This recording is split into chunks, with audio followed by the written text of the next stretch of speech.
Bonjour.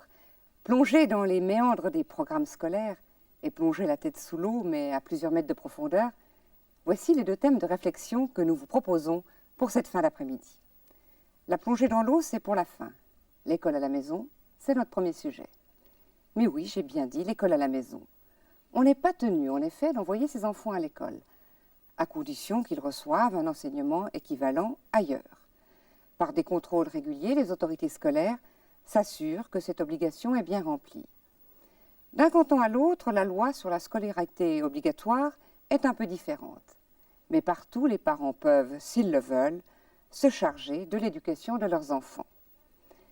En faisant ce reportage, nous n'avons pas cherché à poser le pour ou le contre de l'école traditionnelle. En un quart d'heure, nous allons vous présenter une famille, le père, la mère et leurs 4 enfants, qui ensemble, depuis plus de 3 ans, vivent cette école à la maison, sans donner l'impression de faire des prouesses, mais en paraissant heureux de leur expérience.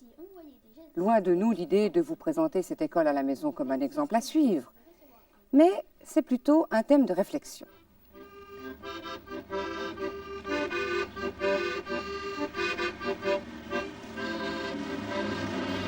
Tenter une expérience parascolaire comme celle-ci, si on n'a qu'un enfant et un petit appartement en pleine ville, n'est peut-être pas l'idéal.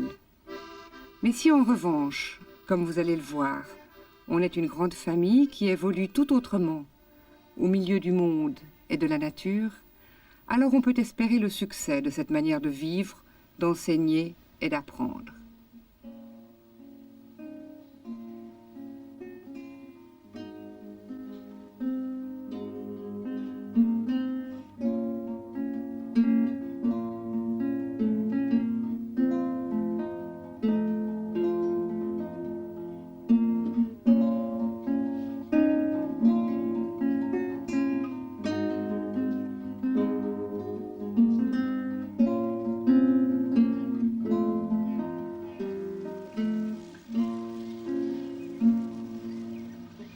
La télévision chez nous.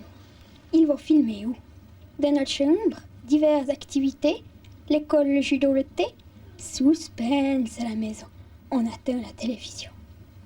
Je m'appelle Dominique, mon surnom est Doudi, j'ai une ponette qui s'appelle Frima. Nous vivons au fin fond de la forêt dans une très jolie clairière avec un ruisseau qui traverse notre petit domaine.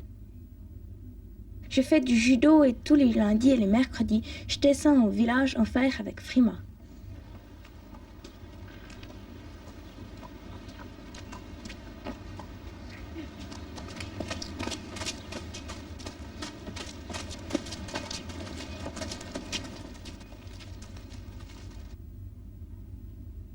Je m'appelle Alain et je fais du judo le lundi et le mercredi.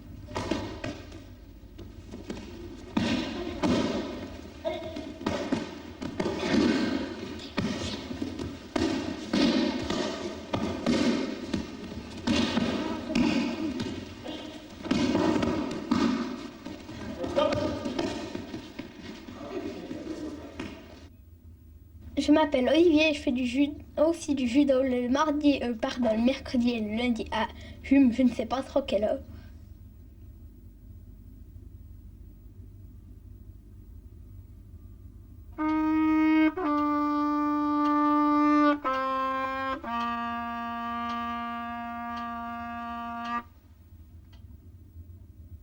Je m'appelle Isabelle, mais on m'appelle Fonson et je fais du judo le lundi et le mercredi. La télévision viendra chez nous. Il n'y a pas de quoi en faire un drame. Après tout, je m'en fous. Mais je ne me réjouis pas tellement de les voir dans notre appartement. Nous filmons pendant 3 jours aux premières lueurs du jour. Pourquoi est-ce que vous avez décidé de retirer vos 4 enfants de l'école publique? Ils n'étaient pas très heureux à l'école? Ils n'avaient surtout pas le temps de jouer. Et pas le temps d'entreprendre des activités qui les intéressaient. Et en plus, on sentait que le contact qu'on avait obtenu avec eux commençait à se relâcher, puisque c'est pas parce qu'ils avaient d'autres contacts, ce qu'on ne refuse pas, mais surtout parce que ils étaient beaucoup trop accaparés ailleurs pour nous donner de l'attention et on n'arrivait plus à rien à faire entre nous. Tu regrettes l'école? Oh non, c'est bien mieux ça, c'est bien mieux d'être à la maison. On a plus de temps, on peut faire plus de choses. On est moins crevé.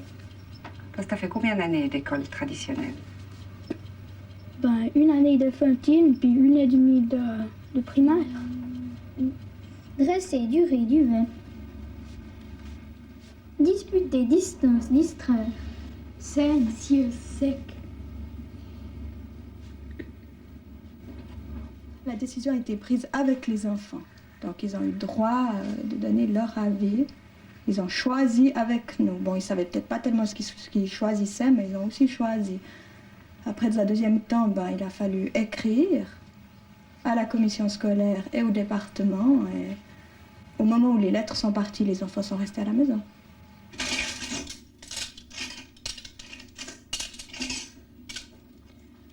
Point d'interrogation. Quant au mobilier, virgule,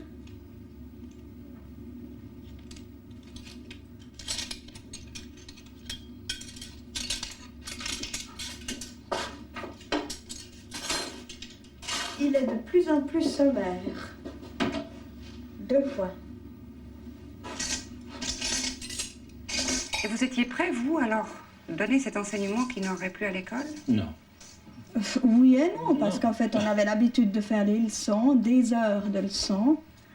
Alors, des heures de leçons ou des heures d'école, finalement, c'est joliment la même chose. Ouais, au point de vue programme, ça, on n'était pas Au point de prêt, vue programme, alors on a été aidés par des enseignants qui nous ont donné beaucoup d'idées, qui nous ont dit qu'il existait des verbes imposés, des vocabulaires imposés. On a trouvé des enseignants très très sympas qui nous ont aiguillés dans la bonne direction. Il faut dire qu'on a continué le programme qu'ils étaient en train de faire. On avait tout, puisqu'ils avaient tout leur cahier, tout. Alors, jusqu'à ce que nous, on soit dans le bain, on a un peu continué ce qu'ils faisaient jusqu'à présent.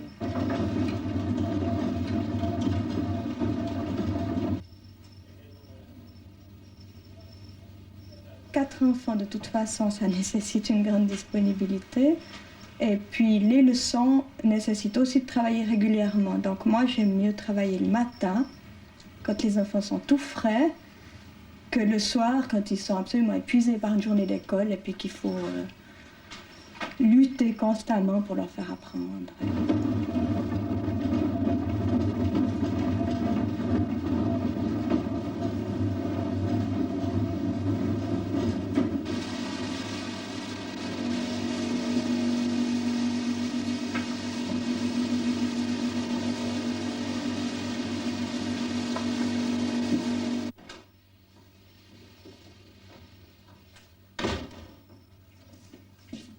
C'est vrai que je te corrige ça? Oui, dans ce gros morceau. Alors, tiens, on regarde. Ouais. Bon, alors, qu'est-ce que on a vu là? T'as bien vérifié ça? Oui. Alors, tiens, fais l'addition. 25, 45, 55, 60. C'est difficile de faire l'école tout seul le matin quand tout le monde dort. Au début, ouais, c'est difficile. Puis après, on prend l'habitude. Tu regrettes pas tes camarades ou les professeurs? Non.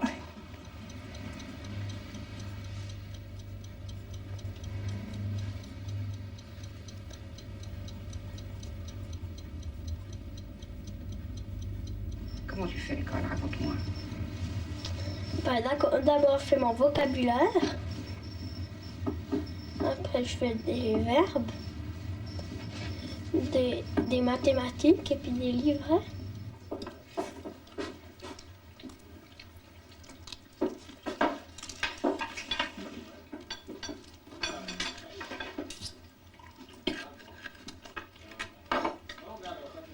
La dernière fois qu'on a parlé d'histoire, je vous ai dit qu'il n'y avait point de bataille glorieuse.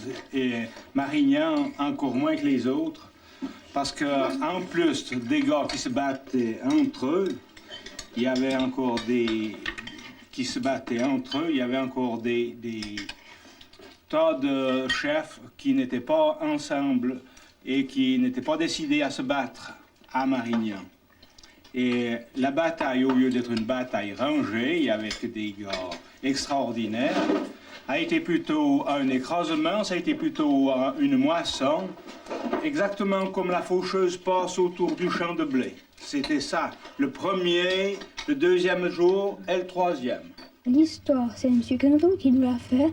Puis j'ai lu des livres que copain m'a prêté, l'histoire de France, des bandes dessinées. Mon grand-oncle, qui était né en 1850, me dit « Comment est-ce qu'on appelle cette marche militaire ?»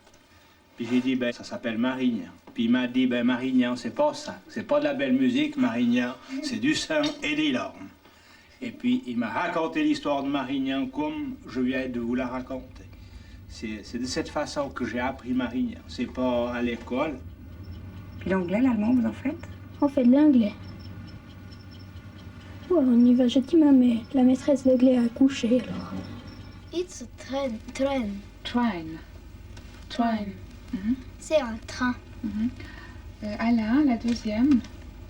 Now the train is stopping at Cossonay Mhm. railway station. Railway station, répète. Railway station. Ouais. Qu'est-ce que c'est la traduction? Maintenant, le train s'arrête à la gare de Cossonay. Bien. Et t'as envie, les petits camarades qui vont à l'école? Au début, non, mais après, oui. Au début, on disait toujours que c'est bête, qu'il pourrait jamais se passer de l'école. Mais maintenant, oui, il commence à vieillir. Je trouve que c'est bien. Est-ce que ça exige de votre part une grande préparation quotidienne? Au départ, oui. Mais maintenant, étant donné on a un peu fait toutes les années, ça se répète, mais ça dépend des périodes. Il y a des périodes où on potasse un tas de bouquins, où on cherche un tas de trucs, et puis il y a d'autres périodes où on laisse un peu les enfants travailler seuls. Il y a des périodes où on travaille énormément avec eux, après on les laisse digérer. C'est tout, c'est un peu par pulsion. Hein. Mais d'abord, je me réveille à 5h30, 6h. Ensuite, je fais mon école pendant 3/4 d'heure, 1 heure à peu près. Ensuite, je vais déjeuner. Puis après, je dessine ou bien je bricole, ou bien je lis un peu. Après, des fois, on va un petit moment dehors. Après, on dîne. Puis après, on est à peu près toute l'après-midi dehors.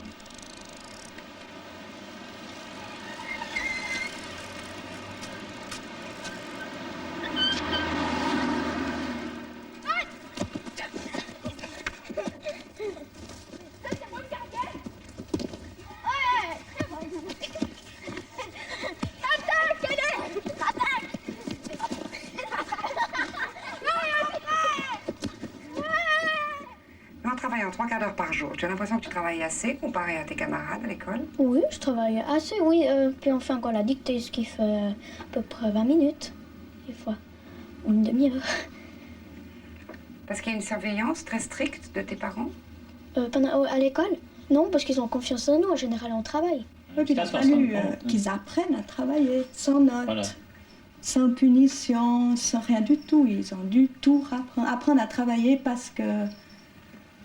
Pas parce qu'ils ont envie peut-être, mais parce que il y a certaines choses qu'il faut faire. Il a fallu qu'ils se prennent en main. Alors là, il y a quand même eu 2 années assez difficiles. Ça te manque pas de pas avoir de notes? Oh non, pas du tout.